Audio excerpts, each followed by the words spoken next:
Once, in a vast monastery in China, 500 monks devoted their lives to self-realization under the guidance of a Zen master. One day, a young man arrived at the monastery, eager to become a disciple. He bowed before the master and said, "Master, I seek the truth. I want to know myself." The Zen master looked deep into the young man's eyes and replied, "The path to truth is not easy. It may take your entire life, and even then, there is no guarantee you will find it. Are you willing to dedicate everything?"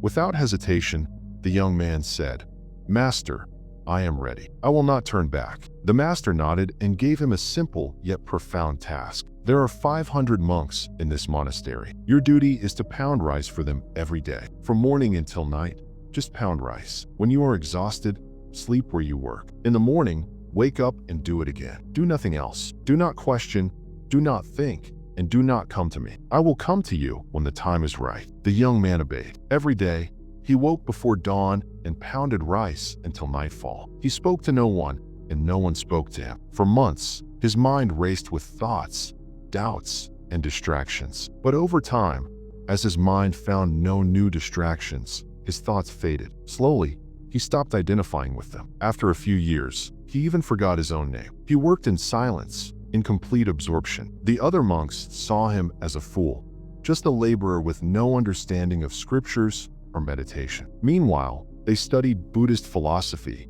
meditated, and debated profound teachings, believing themselves superior. 12 years passed. One day, the Zen master announced, "My time is coming to an end. I must choose my successor. Whoever among you has realized the truth, come forward and write a few lines on my door tonight.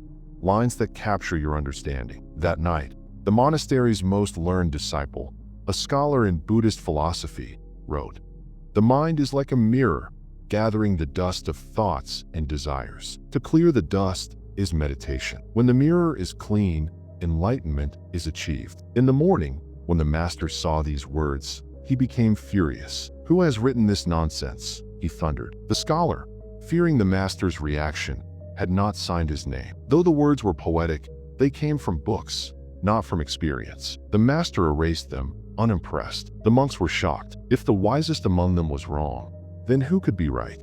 That day, 2 monks passed by the rice pounder and discussed what had happened. Listening to them, the rice pounder smiled gently. They were stunned. How could this simple laborer, whom they considered an ignorant fool, dare to react?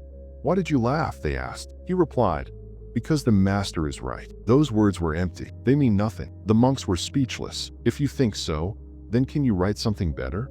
The rice pounder chuckled. "I cannot write, but if you can, come with me." That night, near the master's door, he recited his words, and the monks wrote them down. The mind is an illusion. There is no mirror, and there is no dust to clean. When the mind itself does not exist, where can dust settle? He who realizes this has found the truth. They signed his name beneath the lines and left. That night, the Zen master read them, and his face softened. He rose from his bed, walked to the rice pounding room, and found the young man asleep. Gently, he woke him up. Handing him his stick and robe, he said, "You are now my successor. Take these and leave immediately. Go far away from here. The scholars in this monastery will not accept that a simple rice pounder has attained enlightenment while they have not. They will be jealous, and they may even try to harm you. But I know this. Wherever you go, people will be drawn to you. When a flower blooms, its fragrance spreads naturally." The young man bowed, touched the master's feet, and left that night. Many people believe that meditation means sitting still with closed eyes. But in reality, meditation is not about posture. It is about presence. True meditation can happen in motion, in work, in daily life. The rice pounder attained enlightenment not by reading scriptures or debating philosophy, but by losing himself completely in his work. His task became his meditation. His dedication dissolved his ego, and in that emptiness, truth revealed itself. Zen is about living in the present, fully, completely. The mind exists only as long as thoughts exist. When thoughts disappear, the mind disappears, and all that remains is the pure self. We do not need to seek enlightenment elsewhere. It is in the very work we do every day. The key is not what we do, but how deeply we do it. If we give ourselves completely to any task, we too can turn our work into meditation. And in doing so, we may just discover our true selves.